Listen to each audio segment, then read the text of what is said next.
Hi, welcome back to Freelance Client Secrets. This is Module 2, the Project and Client Screening System, and Video 1 goes over project screening. In this module, I will talk about how to screen projects and clients, how to bid effectively, and tips for closing the sale. In this video, I talk about how to screen projects and clients, how to ensure a continuous stream of work, how to build up your profile feedback quickly, and setting up a system for generating leads. One of the first things I like to do, sometimes before even reading the whole job description, is to evaluate a client's profile. Most freelancing sites will allow you to view the client's feedback and profile.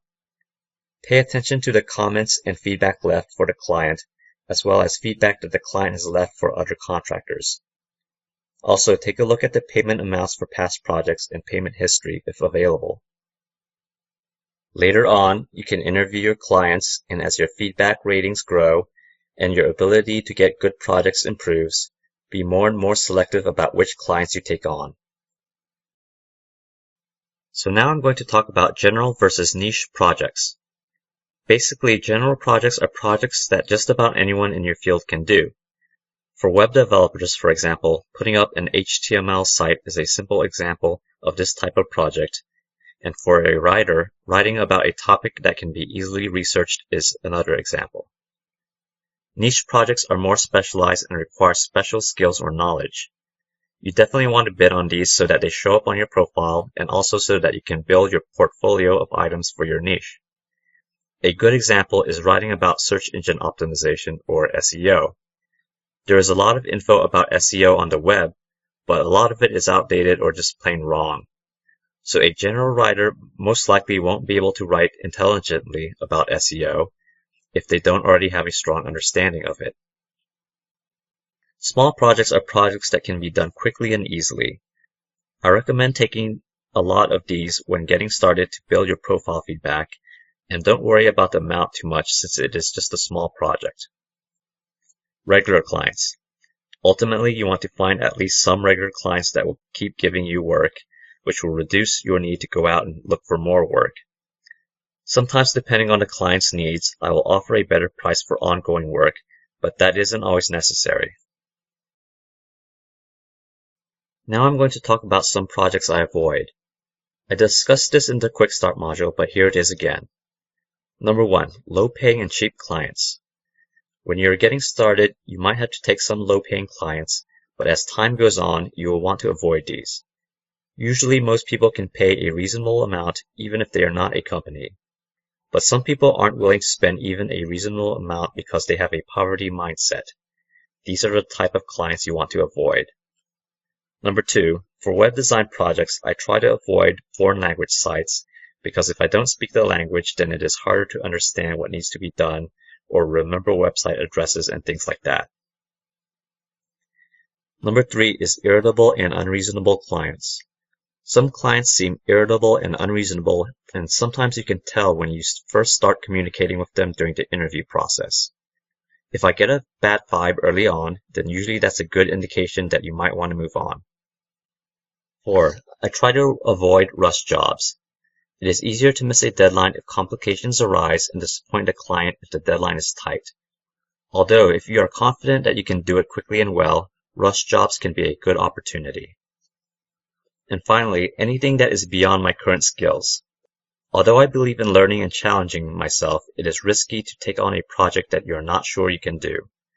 Learn and develop your skills on your own time, and if you don't know how to do something, then be upfront about it with the client so they will know what to expect. Some clients will let you learn as you go, but the important thing is to communicate and set the right expectations. Usually, I will not take a project I'm not sure I can do regardless. Now I'm going to talk about how I ensure steady workflow.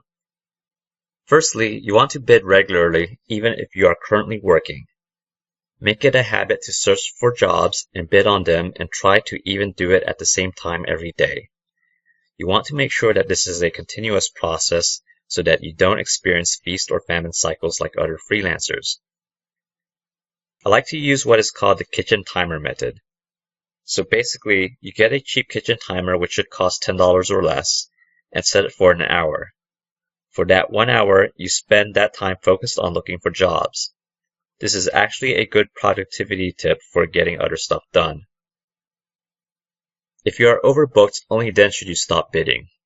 Some clients will say that they are probably going to hire you, but until they actually hire you, then I usually don't count them and keep looking for work. You can always turn away business later if you have to. On Elance, you should respond to all invites because it affects your level, which is just the number that is supposed to represent your skill as a freelancer. I decline the ones where I know the budget is too low, where the project is outside my expertise, or that I just don't want to do. Sometimes you will find that you are more likely to get accepted on projects where people invite you. Also, expand into other freelance sites if you need to, if you can't find enough work on the site that you are currently on.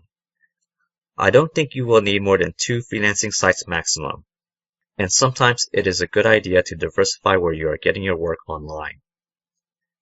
Ask for new projects and referrals. If you have a satisfied customer, one of the easiest ways to get more work is to ask for more projects and referrals from them. A lot of freelancers don't do this simple thing. And finally, if you are running low on projects, then spend more time bidding or looking for work. Also pay attention to what type of clients are hiring you, and maybe try to focus on those clients and improve your efficiency as time goes on. On Elance, clients can invite you to bid on their jobs, and I think on most other project networks too. This is one of the big reasons to build your feedback profile and jobs completed. A good profile will improve your visibility on search and also encourage other people to invite you to work on their projects. It's also one of the hidden benefits of sticking with it for the long term. And if you get invited to bid, the bid is free on Elance. There are 2 types of clients who will invite you to bid on jobs. Firstly, when people post jobs, Elance suggests a bunch of freelancers that can be invited to bid on that project. The client can then select Invite All if they want. You can kind of tell when a client has done this because when you can see that the invited people that are bidding on the project seem to be randomly selected. What's better is when someone specifically searches for something and decides to invite you specifically. You can usually tell when this is the case when you see things like all the invited people that are bidding are from the US or have some other common features. This can increase your likelihood of getting the job, so definitely pay attention to these opportunities. One thing I want to caution you about for invite jobs. Even though a bid is free, doesn't mean you should bid on it.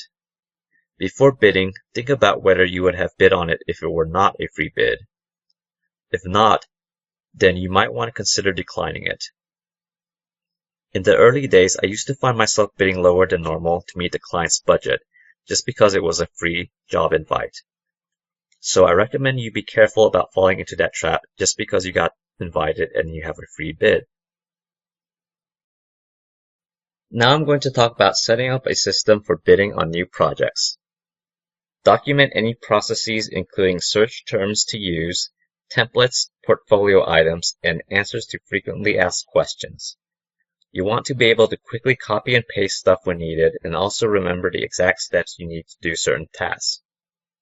Create templates for bidding and common responses and niche portfolios that you can show to your potential clients. Instead of a written proposal, I like to create a client info sheet that asks the client all the questions that I will need to know before getting started. For website projects, this will include things like cPanel username, password, FTP, and WordPress access info.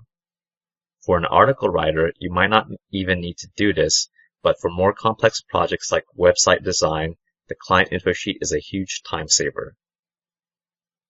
The reason I like the client info sheets instead of proposals is that it lets the client dictate what they want, and it forces them to go through your list of questions and specifically make choices and provide relevant info at the same time. A proposal might not get looked at as closely, which can cause problems later on if the client thinks you are providing something, but you are not, even though it is stated in the proposal. A standard proposal document can be useful if the client insists on it though, but usually I prefer using the client info sheet. Now I'm going to talk about what projects to bid on. When you are starting out, I recommend finding small, easy projects that you can complete quickly and easily. The amount you bid will not be super important, but with these jobs, you are trying to quickly build your feedback profile. You can even bid on projects that are not in your niche, but generally it is a good idea to at least stick with your general field like writing or graphic design, for example, so it doesn't look like you're trying to do everything. Also, you can try to bid on larger projects as well. Some people will hire you when you are new, even if you don't have feedback. And in fact, one of my regular clients hired me very early on when I was pretty new to Elance, and we still do business today. So don't be afraid to try bidding on some bigger projects. And I should actually point out that I did get a pretty decent website project when I started out, even though I didn't have any feedback, so it is possible. You should definitely bid on projects within your niche and area of specialty for a couple of reasons. You want to build up your portfolio for these niche projects so you can get more of these projects later on. And also, you want to develop your skills in this area. Additionally, if you already have good knowledge or expertise, then you might actually have a better chance of getting the job than other competitors. Here are some other tips. Ask for referrals and more projects. I mentioned this before, but it's worth repeating. If you have a satisfied client, then this can be an easy way to get more business. When I hire people and I'm happy with their work and they ask me for more, it makes me almost feel more compelled to find something for them. If you did well with a client, then sometimes it is a good idea to ask for 5-star feedback, although a lot of clients will do this without you asking. This can be especially good when you are starting out. When you bid on jobs, you have the option of setting milestones, but I usually don't worry about this until I get the job, or at least I am discussing with the client. Setting milestones will slow you down a little, so don't worry about it until there's a chance that you might actually get awarded the project.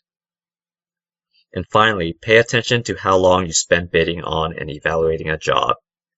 Try to figure out where you are wasting time and how you can become more efficient. So this is the end of Module 2 Video 1, and in the next video, I'm going to talk about bidding effectively.